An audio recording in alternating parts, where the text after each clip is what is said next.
Hi, everybody. I'm Amelia. Hi, I'm I'm laughing Tom. because, right, I looked at myself, on the computer, and I thought, I don't know why I'm so shiny tonight. And Tom said, It's the appearance. It's the transfiguration. yeah, right. Amelia. Yeah. So that was nice. That was a nice response. But no, I have not been transfigured. Yeah. So that's our story, though. So Tom's going to tell us the story, and then I have 12 questions to ask him. So we better get to it here. Go Good ahead, Tom. grief. Now, this is the story. About 8 days after these sayings, Jesus took with him Peter and John and James and went up on the mountain to pray. And while he was praying, the appearance of his face changed, and his clothes became dazzling white. And suddenly, they saw two men, Moses and Elijah, standing with him and talking to him. But they appeared in glory and were speaking of his departure, which he was about to accomplish at Jerusalem. And Peter and his companions were weighed down with sleep. But since they had stayed awake, they saw his glory and the two men who stood with him. And as they were leaving, Jesus, Peter said to Jesus, Master, uh, well, it's really good that we're here. Shall we make yeah, three booths, one for you and one for Moses and then one for Elijah? He didn't know what he was saying. But while he was saying this, a cloud came and overshadowed them, and they were terrified entering the cloud. And then from the cloud came a voice. This is my son, my chosen. When the voice had spoken, Jesus was there alone. And they kept silent.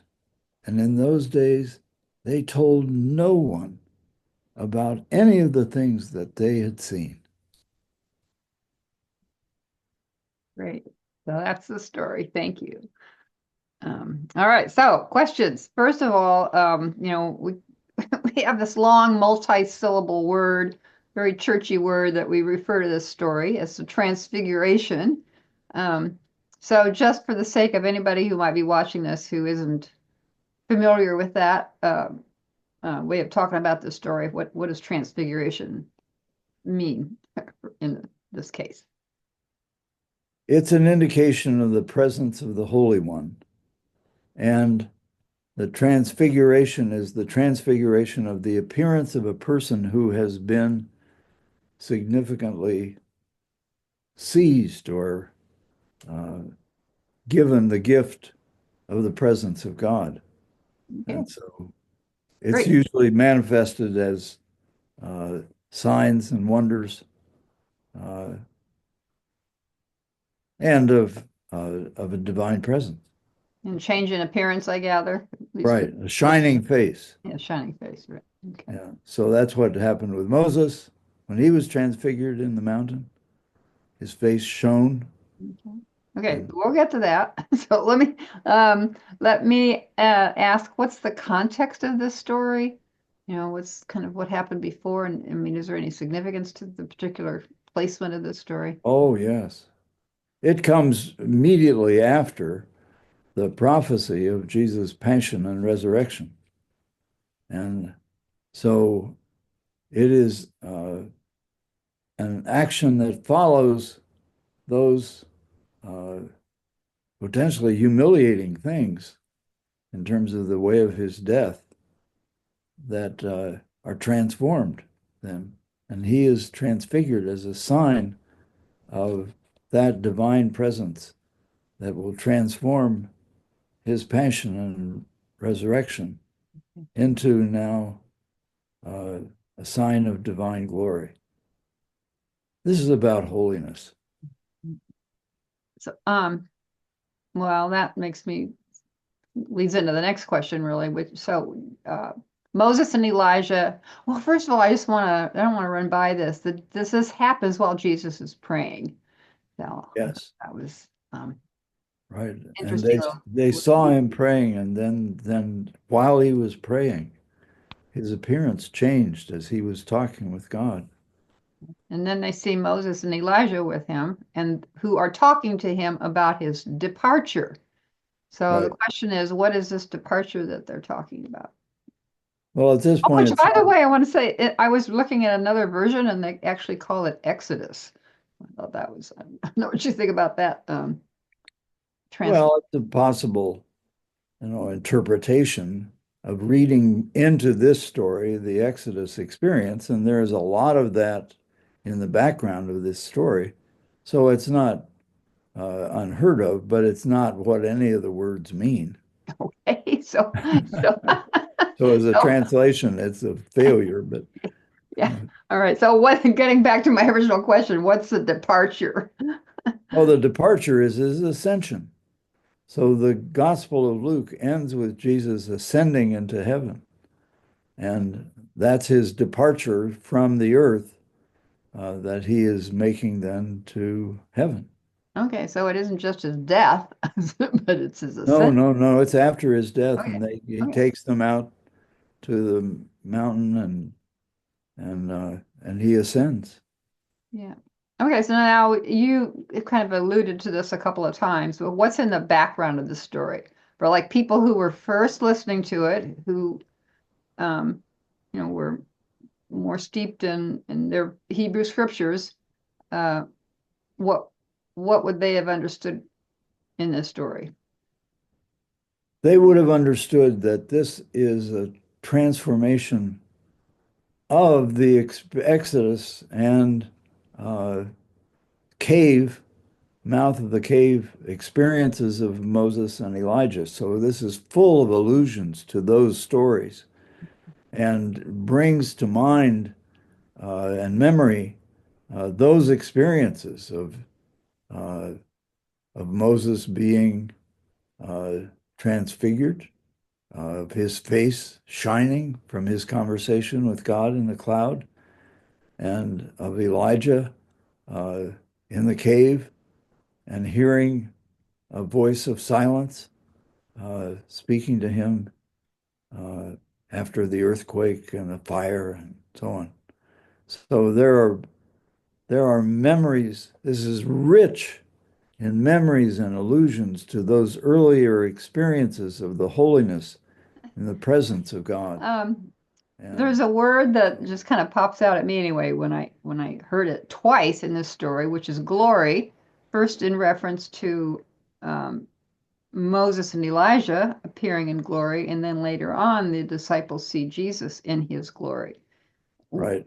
Just talk about that word a little bit, if you would, please. Well, the glory is the sign of holiness, of the presence of the divine. And so the sign of God's presence is this um, uh, this vision, this transformation of the way in which Jesus is seen uh, because of this close association now that Luke is making between Jesus and Sorry. Moses and Elijah. It's about holiness Yeah. and the presence of God. And so this is God's glory shining on Jesus' face as it shone on the face of Moses and Yeah, if I recall that story about Moses, there was the glory was kind of all over the place there. glories all over the place. Yeah. This Right. this is It's like, uh, full of holiness. Right. Okay. Now, Peter has a speaking part in this story. Yeah. Yeah, not one of his better moments, maybe, but then he had a lot of those, not one of his better moments in the Gospels. Oh, well. Wonderful Peter, we all love him.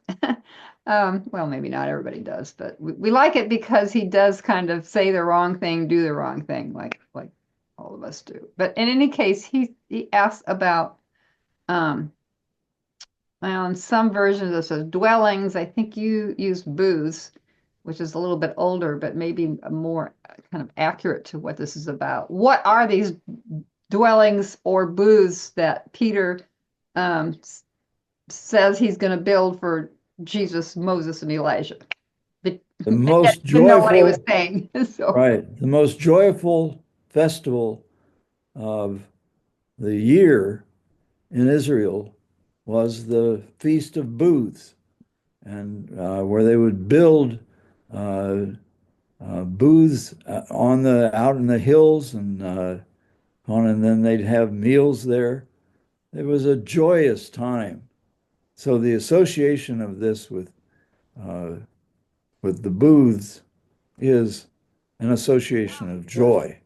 okay. Uh, Well, let me back up. Let me and say, so, Luke talks about the disciples being sleepy, right? yep. They're weighed down. So is there anything significant about that? Why would he add that little detail? Or or just Well, that it, this comes 8 days uh, after Jesus' prophecy, uh, and so it's associated with uh, the festival of Passover, which was a time of great consumption of wine and food, and so it would be perfectly logical for for Peter and James and John to be sleepy. Uh, and that's also a motif that is associated with Jesus, with God's holiness, is that people who experience that are overwhelmed with sleep uh, because of uh, yeah, or maybe because they presence of find a God. mountain, they're tired. But this is a bit of a leading question because I read in your commentary that you've written on this, which is available on the GoTel website, by the way. That the other place in Luke's in the gospel where this happens to the disciples is in the Garden of Gethsemane. And I Yes, thought that was a really interesting connection. In that case, they do fall asleep. They aren't awake. Here they manage to stay awake. But I thought that was an interesting right, connection that you had made. Yeah. So right. okay. Why is there a cloud? Suddenly a cloud appears, the voice, of God comes out of the cloud. It is an allusion to, a recounting of the memory of Moses on the mountain, and of uh, God speaking to Moses, uh, Out of and a Moses cloud? Did God, being did God speak out of a cloud there? intimidated. Yes, he was in the cloud. Moses entered into the cloud, talked with God, came out with his face shining. And so Mhm. uh, a uh, this is an experience of continuity between uh, God's appearance to Moses and God's appearance, God's words, God's voice, speaking directly to Jesus. Right. Um, so In God, this case, in this case, it's addressed to uh, Peter, John, and James. Uh, so this is my son, is God pointing to Jesus and oh, telling them, look, this is what you need to be aware of. This is my son, oh, he's talking my to chosen Peter, one. Peter and James and He's John there. talking to Peter and James and John. Right, because in the baptism, God speaks to Jesus, you are my son. Here's, yeah, Yes. this is my son. And I want to point this out, not to point out your errors, your omissions, but I think you left out that line, listen to him, which Yeah. also makes sense. if God is speaking to the disciples as well as to, all of us. Right. Yeah, This is addressed to the audience right. and who is identified with Peter and John and James uh, in His this followers. story. Yeah. Right. Okay. The word that my chosen is that's not in the baptism, I don't think. So what does that have any special meaning? I- God's election of Jesus as Messiah is a transformative moment in the identification of who Jesus is. So, what precedes this story is Jesus asking the disciples, "Who do people say that I am?" And Peter saying, "You're the Messiah." Okay. So, this is a continuation of that motif that is established here in the middle of the gospel as Jesus is starting on his journey to Jerusalem. So God calls Jesus my son, my chosen. Almost like he's giving two names here to Jesus. Again, just help me again with this word chosen, because I'm still struggling about really what does God mean by that title. Well, the place to start is identifying what word it is. It's one of the most complex words in the New Testament. It's ekthalegemenos. Uh, it's a perfect passive masculine singular participle. Uh, Oh, so it means called out and is so before we close out, I do want to ask Tom, how do you think this story relates to the work, the ministry of peace and justice? holiness manifests itself in human interactions as justice.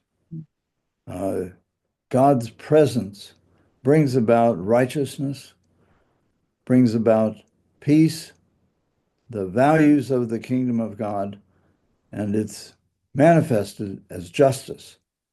Uh, so Jesus, at many places in the gospel, is talking about the justice that will be brought by the kingdom of God. Uh, and the coming of the kingdom of God, as is clear in this story, is the coming of God's presence, of God's holiness, and that as a transforming force in uh, in human interaction, in the events of the world. Uh, it's about justice. Right. And Uh, those values Jesus kind of spelled out in his Sermon on the Plain back in what, Luke 5 and 6, not I what think it Jesus was. does. Right. Jesus So, is about the justice of the kingdom of God. right. And if you want to know what that is, you need to really read and study the Gospels. So, Right. yeah, and especially Luke, Gospel of Luke. All right, we need to sign off. Thanks for answering all my questions. Oh, sure. Right. And everyone have a blessed week.